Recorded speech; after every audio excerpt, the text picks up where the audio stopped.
E aqui no estúdio, no Rio, a nossa convidada especial é a organizadora do Festival de Teatro da Língua Portuguesa, Tânia Pires. Tânia, por favor, boa noite. Tudo bem? Tudo bem. Obrigado por ter você aqui no Em Pauta com a gente. Obrigada a você. Bom, a 4ª edição do FestLip começa hoje, no Rio de Janeiro, aberto ao público hoje. O evento reúne grupos teatrais de Angola, Portugal, Cabo Verde, Moçambique, Guiné-Bissau, Timor-Leste, São Tomé e Príncipe, além do Brasil, claro. Serão, ao todo, me corrija se eu estiver errado, 13 companhias de teatro que farão 40 apresentações. Perfeito. Que tipo de abordagem diferenciada da dramaturgia eles fazem? Cada país tem uma dramaturgia muito peculiar, porque cada um vive um momento diferente. A gente, quando fala em África, pensa que está falando de um país só, centralizado, né, no continente. Nós temos na África Cabo Verde, Guiné-Bissau, São Tomé, Angola e Moçambique. Eu tive a oportunidade de poder viajar por todos esses países dando aula de teatro, e aí eu pude ver de perto essa diferença. A gente tem um exemplo de Angola, que tem uma dramaturgia hoje muito voltada para o drama. Eles lidam com a pós-colonização deles com muita dramaticidade, eles ainda estão vivendo um momento de catarse em cima desse tema. Já Moçambique tem uma dramaturgia leve e comédia. Eles fazem a comédia em cima da própria história que eles vivem e do que eles estão vivendo hoje e já passaram. Em São Tomé, eu levei um susto, porque eu cheguei em São Tomé, eles estavam montando o Pagador de Promessas, que é um texto brasileiro, e é um trabalho que a Embaixada do Brasil faz lá, um trabalho muito bonito, e eles têm já mais acesso a uma dramaturgia que não é de São Tomé, é brasileira. Em Guiné nós temos o Teatro do Oprimido, porque o Teatro do Boal, ele está espalhado por toda a África, então eles fazem um teatro interativo, onde eles falam dos problemas do país de Guiné e o público interage com eles. Agora, o interessante é justamente existe essa mistura dos países com seus diferentes momentos de desenvolvimento social e cultural e econômico. Sim. Isso a gente percebe até na forma que eles lidam com o teatro. Foi muito engraçado que em Angola, quando eu sentei na plateia, eu estava com outro diretor de teatro que nós fomos assistir um espetáculo. E quando a gente estava assistindo a peça, o público começou a falar com o ator. Ei, vai pra lá! Eu falei, Sérgio, acho que tem ator na plateia. Mas o público em Angola interage com os atores, mesmo, participa mesmo, atende celular, conversa, e não era realmente um ator, era o público. Aí a gente começou a entender como é que é a linguagem deles é bem diferente. Não, eu só queria te perguntar uma coisa. Esse tipo de festival que você está organizando, a gente destacou aí que é a 4ª edição, mas ela é pouco comum em outros países, mas em Portugal eu acho que tem um pouco mais isso, né? Se preocupar em valorizar mais os outros países de língua portuguesa. Eu já vi algumas vezes festivais de cinema e etc. A gente tem uma gama grande aí de festival de cinema, porque é uma coisa mais fácil até para se produzir, né? Porque cinema é fita que você leva. Artes plásticas também, já existe festival e exposições de língua portuguesa dos países. Teatro é muito difícil. A gente está falando de 8 países, 4 continentes, 13 grupos que a gente traz com cenário. Só de atores aqui no Rio de Janeiro, hoje nós estamos recebendo mais de 90 atores desses países. Então, é uma produção pesada, é um festival pioneiro que tenha reunido 8 países, os 8 é o único, efetivamente, num festival. E o FestLip, na 3ª edição, conseguiu fazer isso, porque antes nós fazíamos só com 5. E com essa viagem que eu fiz em Timor, não tinha grupo de teatro. Lá eles praticam o teatro, é uma expressão deles muito forte para poder falar da sociedade, mas não tem grupo. E Timor, por ser um país oficial da língua portuguesa, ele viu um susto que precisa de tradutor na oficina, porque eles falam teto. Então 80% da população fala o dialeto, que é o teto. O que dificulta mais, né? Aliás, em outros países também o dialeto acaba predominando em cima da língua oficial, que é a portuguesa. Em Angola a gente tem mais de 40 dialetos, então são vários, né? Em Timor tem o teto.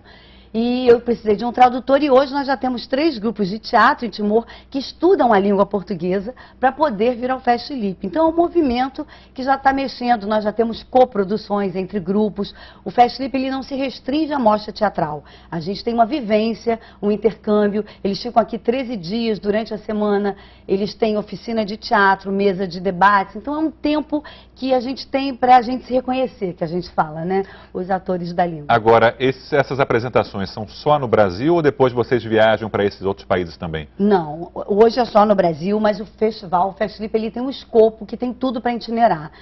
Já tivemos conversas, a gente tem vontade de levar para Angola, para Portugal, provavelmente ano que vem vai ser o ano do Brasil, Portugal, no Brasil, Brasil em Portugal.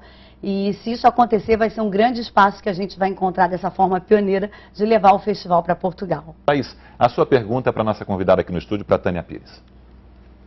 Oi, Tânia, boa noite. Eu tenho uma curiosidade para saber como é que é a integração desses povos todos aí durante o festival, enfim, das culturas, todo mundo que fala a mesma língua, mas às vezes não consegue se entender.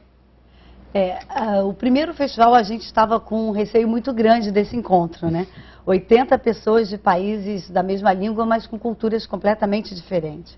E quando a gente se reuniu, o primeiro dia tem sempre um quebra-gelo, tá cada um no seu canto. E a gente ainda vive o estigma do colonizado e colonizadores, não tem jeito. E no primeiro dia isso ainda fica, os portugueses ficam meio receosos. E o teatro tem essa magia porque é um contato direto que a gente tem entre pessoas, entre atores. Isso é quebrado no segundo dia. Isso vem quebrando um paradigma muito grande do teatro e existe uma diferença, assim, de expressões e de linguagens que eles usam, às vezes, que falta o entendimento. E que aí a gente vai se reconhecendo durante esse período de convívio. Mas é bem diferente a cultura de cada país. Agora, esses grupos que vêm se apresentar aqui no Brasil, eles conseguem espaço também fora desse eixo aí de países que falam a língua portuguesa, no cenário internacional que eu digo, porque a gente imagina toda a dificuldade. A gente trouxe aqui o Gueni Pires, que é um diretor de cinema de Cabo Verde também, acho que acabou se destacando em Hollywood e tal, mas a dificuldade para esses países menores, no caso, deve ser absurda. É muito grande. Cabo Verde tem um diferencial. Cabo Verde é um país hoje que a cultura é muito forte, a arte é muito forte. Tanto que o homenageado desse ano é um balé, é uma companhia de dança Raiz de Polon, e é uma companhia que é conhecida por toda a Europa. O que acontece é que a Europa, principalmente a França, tem um interesse muito forte na cultura africana, onde eles têm um mercado muito grande. Então, quando um grupo realmente consegue se consolidar e fazer um trabalho de raiz, como é o Raiz de Polon, que é uma dança contemporânea com um pouco de dança da terra, eles mostram isso e realmente a Europa se rende ao trabalho deles, é um representante da dança da língua portuguesa, que eles estão sendo homenageados por esse motivo, por todo o mundo. E eles também fazem formação para os jovens da periferia. Então hoje nós temos jovens e crianças que saem da periferia, formados pelo grupo de dança, que eles têm uma sede, e já estão indo trabalhar na França, em Portugal, na Alemanha. É um trabalho muito bonito. É uma estrada difícil, mas alguns grupos se destacam. Tem gente trabalhando aqui também ou ainda não? Tem. Hoje nós temos comunidades de países de Guiné-Bissau, de Cabo Verde, de Moçambique, estudantes hoje fazendo arte cênica, estudando na Unirio aqui no Brasil e no Rio, e ficam estudando e estão se formando em teatro, como temos também muitos atores portugueses fazendo faculdade aqui também no Brasil. Bacana. Camarote, a sua pergunta para a nossa convidada, para a Tânia Pires. Tânia, boa noite, bem-vinda. Olha, estou encantado com esse festival aí no Rio de Janeiro. Gostaria de estar aí para acompanhar. Acho que é muito rica, né? Essa troca de experiências com países com uma cultura tão variada como Moçambique, Angola, São Tomé, enfim, Portugal, Cabo Verde, como você estava falando. O Sérgio vai me representar aí nessas peças, viu? Com certeza. Pode deixar, estarei lá. Está me fazendo inveja de estar aí no Rio de Janeiro. Agora, Tânia, a pergunta que eu faria para você, diante dessa riqueza de cultura que tem esses países africanos, eu queria saber se existe presença ainda no teatro contemporâneo, algo muito próximo do que viveu o colonialismo desses países, como Moçambique. Na década de 70 que esses países vieram a ficar independentes, foi a independência desses países. É muito recente, bem diferente do Brasil. Como o colonialismo desses países está presente no teatro atual e esse processo de independência? A gente consegue, na verdade, tem grupos que fazem teatro contemporâneo mesmo, que já tem uma leitura diferente.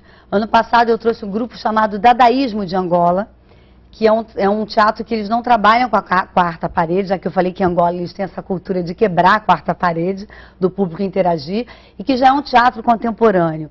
E que é quase uma tragédia grega, angolana, que fala de um triângulo amoroso, uma moça que tem romance com 2 rapazes, e na verdade descobre depois que são irmãos. Depois exatamente por essa cultura pós-colonial, onde os homens tinham diversos relacionamentos com muitas mulheres, e essas mulheres tinham filhos de um homem só. Então depois descobriam casados que eram irmãos por parte de pai, e eles abordam muito isso e de forma contemporânea. Então, para eles, isso é um momento ainda muito próximo, é o teatro atual, né, que eles estão vivendo. As mulheres nesses países estão começando a dar um grito de liberdade. Os textos, nós temos 2 textos, que é Mulher Asfalto, de Moçambique, e também um outro que fala da mulher, do direito da mulher entrar no mercado de trabalho, da mulher poder cursar uma faculdade junto com os homens. Então eles estão num momento muito diferente do nosso e de Portugal, e isso se retrata, obviamente, na dramaturgia e no teatro. O tema escravidão ainda é muito presente nos textos deles? Muito. Ano passado nós tínhamos um espetáculo chamado Sobreviver no Tarrafal. Tarrafal é um local em Cabo Verde, onde os escravos de vários países passavam por lá e ficavam nesse campo de concentração. Lá hoje isso virou um museu, que eu conheci e vi como era toda essa condição que eles viviam dentro desse campo de concentração. E eles ainda têm essa coisa assim da escravidão muito presente. E essa peça falava exatamente disso, do quanto eles sofriam, né, no período de escravidão. Você percorreu esses países durante 2 anos, se não me engano? Não, eu percorri esses países em 70 dias para fazer uma oficina. Foi uma maratona. Foi mesmo. Mas agora passou por algumas situações inusitadas. Sim. Eu dava aula de improvisação e em Guiné-Bissau a improvisação era de uma mulher que dominava o homem, imagina, isso em Guiné. E as atrizes não conseguiam partir de forma corporal para cima dos homens. Aí eu pedi para uma atriz sair e fui interagir com esse ator. Quando eu encostei a mão, ele me jogou no chão e já ia me bater, literalmente. Uma mulher não encosta a mão nunca no africano, ainda mais do meu tamanho. E aí o outro diretor que estava comigo teve que ajudar, eu sentei com os alunos, nós conversamos. Eles têm essa consciência que isso é errado, mas é cultural, é mais forte do que eles. Eles estão passando por uma fase de transição. Convido então o público para assistir ao festival. Eu convido a todos, nós não temos só a mostra teatral, nós temos atividades paralelas. O festival tem uma mostra gourmet na Cozinha Contemporânea 00, que a chefe Joana faz um prato típico de cada país da língua portuguesa. Nós temos uma grande festa, que é o Fest Lip Show, que a gente traz músicos de todos os países. Esse ano nós temos um grupo de reggae de Moçambique, o Afro Reggae do Brasil vai cantar junto com a bateria da Mangueira. A gente vai fazer um show ao ar livre no Largo da Cinelândia, vai ser uma grande festa. Nós temos exposições e tem tudo no nosso site, toda a programação completa, que é o www.festlip.com, e toda a nossa programação é gratuita. Você falou aí no Afro Reggae, na bateria da Mangueira. Como é que esses grupos que vêm para o Brasil veem um trabalho típico como o nosso aqui, nosso, enlouquecem. Mas os nossos músicos também enlouquecem com o trabalho deles. Quando eles pegam um grupo de reggae de Moçambique, o Kuduro, de Angola, cada um com essa dança típica, quando juntam, e a gente tem um momento no show que a gente faz um intercâmbio, onde a gente consegue unir o ritmo e a musicalidade de cada país para fazer uma brincadeira no palco. E funciona muito bem, porque a gente tem essa herança, né? Então fica até quando o festival? Ele vai do dia 21 ao dia 30, em 6 teatros do Rio, e pelo site pode acompanhar toda a programação. A gente tem aí 2 semanas de muita atividade de arte da língua portuguesa. Resumindo, dá tempo para Camarote e Thaís virem ao Rio de Janeiro para assistirem também. Obrigado, Tânia, pela sua participação aqui conosco no Bonito em Pauta.